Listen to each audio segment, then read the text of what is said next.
While CCTV footage can help solve mysteries to a huge extent, it only made things even stranger in these 5 mysterious cases. From a boy disappearing forever after being picked up from school, to a missing man being found living under a different name, but only when he was found dead. Here are top 5 cases where CCTV footage captured footage that only made things look scarier. Hello and welcome to Bizarre Cases. Without further delay, let us enter the land of mystery. Timothy Pitson.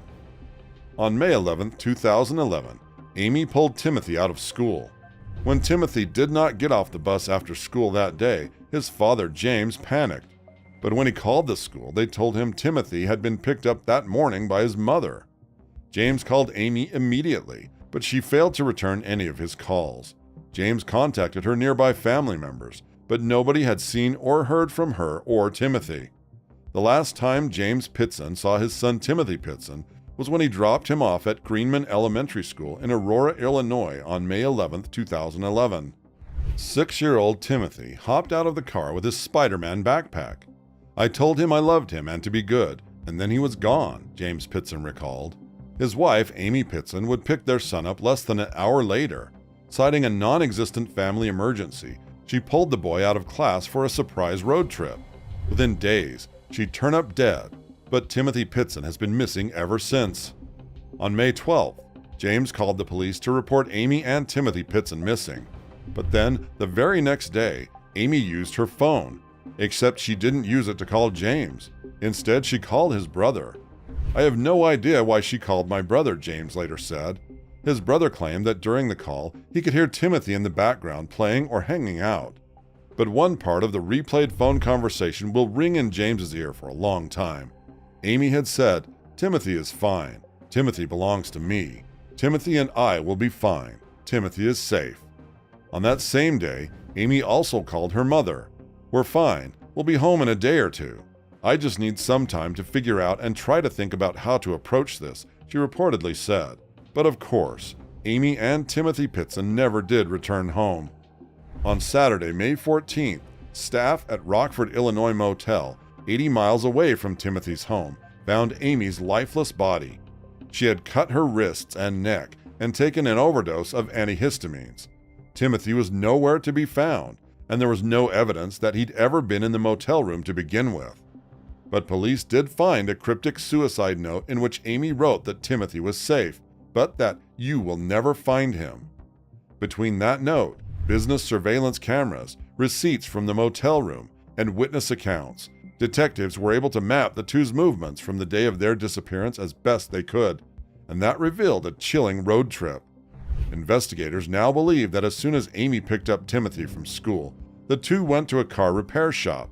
They then went to Brookfield Zoo in Chicago, to Key Lime Cove Water Resort in Gurnee, Illinois, and then drove a whopping 160 miles to Kalahari Resorts in Wisconsin.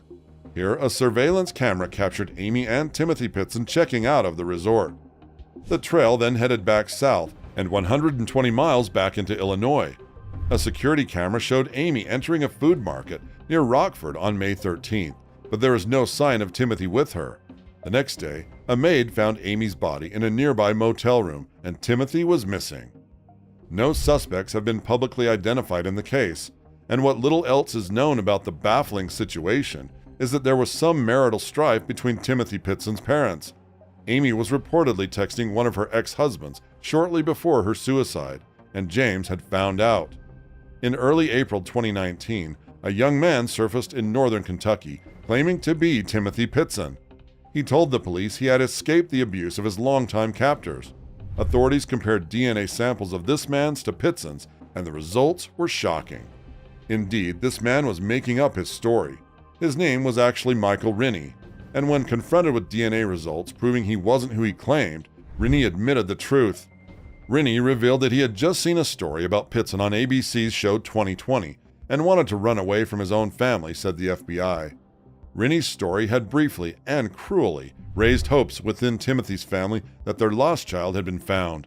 Rennie has since apologized for furthering the family's distress. "I wish that I could just take it back," Rennie said. "I am sorry to the family." As of now, the search for Timothy Pitson continues. Brian Schaefer. As a second-year medical student at Ohio State, Brian Schaefer had a bright future ahead of him. But all that changed on April 1, 2006, when on a night on the town to celebrate the beginning of spring break ended in his disappearance. Schaefer was last seen leisurely bar hopping with his roommate when, in the company of many bar goers, and just before 2 a.m., he inexplicably vanished. Born on February 25, 1979, in Pinkerton, Ohio, Brian Randall Schaefer was a responsible son and student. After graduating high school in 1997, he attended Ohio State University, where he later began his studies at the OSU College of Medicine in 2004. As Schaefer told his peers, however, his real dream was to start a band. He was drawn to the tropical lifestyle of Jimmy Buffett and adored Pearl Jam enough to get their logo tattooed on his arm. On March 31, 2006, Brian Schaefer and his roommate, William Clint Florence, walked to the Ugly Tuna Saloon bar in Columbus's University District, eager to blow off steam from their spring finals. Around 10 p.m., Schaefer called his girlfriend, Wagner, to confirm their trip and to tell her that he loved her.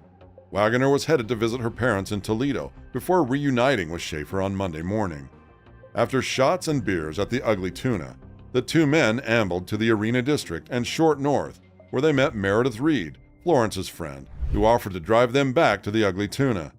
As security footage outside the Ugly Tuna confirmed, all three of them rode the escalator to the bar's second-story entrance at 1:15 a.m. For some reason, Schaefer re-emerged outside before 2 a.m. and was seen chatting easily with two women in their 20s before vanishing. Florence and Reed tried calling him several times but to no avail, and went home when the bar closed. Calls from his father, Randy Schaefer, and Wagner also went unanswered all weekend. On Monday morning, Brian Schaefer missed his flight. He was designated as a missing person that day.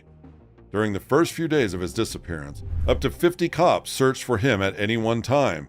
Schaefer's friends and relatives were questioned, and everyone except his roommate, who refused, passed lie detector tests. Wagner reportedly called his cell phone every day, but it went straight to voicemail, until one night in September when it actually rang 3 times. But Schaefer's wireless provider said that may have been a computer glitch. Additionally, his phone was not GPS-enabled, so its location could not be determined, but a ping from the phone was detected at a cell tower 14 miles northwest of Columbus. The final footage of Brian Schaefer from the security cameras at the Ugly Tuna clearly showed him walking off-screen and back toward the bar entrance before disappearing entirely. It was certainly possible that the cameras simply missed Schaefer before he left the scene, but one camera panned continuously around, while the other was manually operated. And while the bar also had one other exit, it led to a chaotic construction site. Investigators then wondered if that meant perhaps Schaefer had disappeared on purpose. He could have changed his clothes or left through the exit that led to the construction site. Schaefer's remaining family consists only of his younger brother, who is still searching for him. Hope briefly came and went in 2020 when a photo of what looked like an American man who was homeless in Tijuana, Mexico, and who bore an uncanny resemblance to Schaefer went viral. After rigorous facial analysis, however, the FBI determined that it wasn't him. If alive, Brian Schaefer would be 42 years old. The Ohio Bureau of Criminal Investigation released a digital mock-up of his face to reflect that age progression, in hopes that someone might miraculously spot him should he still be alive. Robert Hoagland. Robert Hoagland, a property appraiser, disappeared in July 2013 after last being spotted on CCTV at a gas station in Newtown, Connecticut. On July 28, 2013, Robert was spotted on a gas station CCTV buying a map of the eastern U.S. and refueling his wife's car. That was his last confirmed appearance. Investigators determined the gas station purchase was the final transaction Hoagland made on his credit cards. He was seen smiling on the station's security camera footage, which were the last images many have ever seen of him. 3 hours later, a neighbor saw him mowing his lawn. Lori Hoagland, who that Saturday was wrapping up a European vacation with friends, reported her husband missing the next day when he failed to pick her up at John F. Kennedy International Airport in Queens. Her text went unanswered, so she took a cab to a relative's home in Brooklyn and called Hoagland's boss. Her husband hadn't shown up for work that morning. When she finally got home, his car was in the driveway. Police examined Hoagland's personal computer, but discovered a program had been installed on it within weeks of his disappearance that deleted all of his internet searches. When police examined his work computer, they found that he had repeatedly searched an address in Rhode Island that turned out to be a dead end. The images from the gas station were widely distributed for years, even posted on billboards on Connecticut highways. There were more reported sightings over the years, but none of the tips panned out. Almost 10 years later, the mystery of Robert's disappearance has finally been cracked. He apparently moved to upstate New York and lived under the name Richard King. Aged 59 at the time of his death, Robert died of a medical emergency. He is not believed to have died as a result of any crime. His roommate, David, who knew him as Richard King, called 911 from their house in Rock Hill, New York about 3 p.m. Monday to report that he was in cardiac arrest. The sheriffs initially had trouble determining the identity of the man who had died. They searched the house and eventually found paperwork indicating he was Hoagland. It later came to light that in 2013, David put an ad on Craigslist seeking a roommate, and Robert Hoagland responded as Richard King. He said he was also recently separated from his wife, and he was new to the area. David says, "I asked him, and he said that he had left it behind," David recalled. "He said he left everything behind." On Friday, December 2nd, home security footage showed Hoagland returning to the men's residence and holding his back as though he were in pain, according to David. David said that he hadn't seen his roommate around on Saturday, though his car was in the driveway, and the man had skipped their Sunday dinner together. He found it all unusual, especially when his roommate didn't go to work on Monday or answer messages and phone calls. When he finally entered Hoagland's room on Monday, the man was lying in bed with his arms over his chest, an eye mask still on his face. He had already been gone, David told reporters. The discovery of Hoagland after all these years came as a shock to his family, who were left with more questions than answers. Rico Harris. Rico Omar Harris was driving from Los Angeles to Seattle when he left a message for his girlfriend, pulled off the interstate, and disappeared in the mountains west of Sacramento. On October 9, 2014, Rico Harris paid a visit to his family, hoping to get closure for his family issues. Despite his father's violent abuse, Harris continued to yearn for his approval for the rest of his life. The visit with his family was a brief one, and marred by failing to get what he had hoped out of the conversation with his mother. After buying a new cell phone for his younger brother as a present, Harris departed for Seattle shortly after midnight on October 10th. As he traveled north on Interstate 5, Rico Harris stopped at a gas station just outside Sacramento to refuel. At 10:45 a.m. on October 10th, 2014, he called Song and told her he'd be going up to the mountains to rest. He hadn't gotten much sleep since he'd left Seattle, and he wanted to arrive feeling somewhat refreshed. He had a job interview lined up the following day as a property appraiser. Then at 11:15 a.m., he lost cell phone reception and never regained it. 3 days later, police discovered his car in the parking lot of a remote park off California Route 16 near Cache Creek, about 60 miles north of Sacramento, but Harris was nowhere to be found. For days, investigators combed the area using all-terrain vehicles, airplanes with thermal imaging, and search dogs. They eventually found his backpack with his phone inside, and they'd found all but one of his credit cards in the car, along with a plastic bottle containing some kind of alcohol. Harris's cell phone turned the case in a puzzling direction. Police discovered several videos, seemingly recorded accidentally, of Harris driving and singing along to music in his car shortly before his disappearance, along with various selfies he had taken along the drive. These didn't seem to show someone who was planning to walk away from life, much less end it.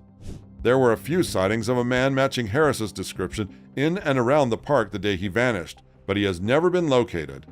A few people reported seeing a man matching the description the week after his disappearance, but none were positively identified as Harris. The search later scaled back and is, officially at least, still ongoing. Andrew Gosden. Andrew Gosden was your typical gifted kid. He excelled at all of his classes and held a lot of promise in the eyes of his parents and his teachers. He seemed happy, showing no signs of depression, had friends, and there's no evidence he ever had trouble with bullies. But on September 14, 2007, something very weird occurred. On the morning of September 14, 2007, Andrew left his family home in Doncaster without a word. He took £2,000 in cash and a one-way train ticket to London. He was captured on CCTV footage at King's Cross Station, but after that, he vanished without a trace. Andrew left the house but didn't walk to school like usual. Instead, he went to an ATM, got out £200, nearly all he had, and purchased a one-way train ticket from Doncaster to London. Despite extensive searches and appeals, Andrew has not been seen or heard from since his disappearance and remains one of the UK's most perplexing missing persons cases. Andrew was described as a quiet boy who enjoyed playing video games and had a love for mathematics. He was well behaved at school and had a close relationship with his family. However, in days leading up to his disappearance, Andrew had become increasingly withdrawn and was reported to have shown signs of depression. The search for Andrew was massive, with hundreds of volunteers joining the efforts to find him. The police used all available resources, including CCTV footage and eyewitness accounts, but despite their best efforts, Andrew's whereabouts remained a mystery.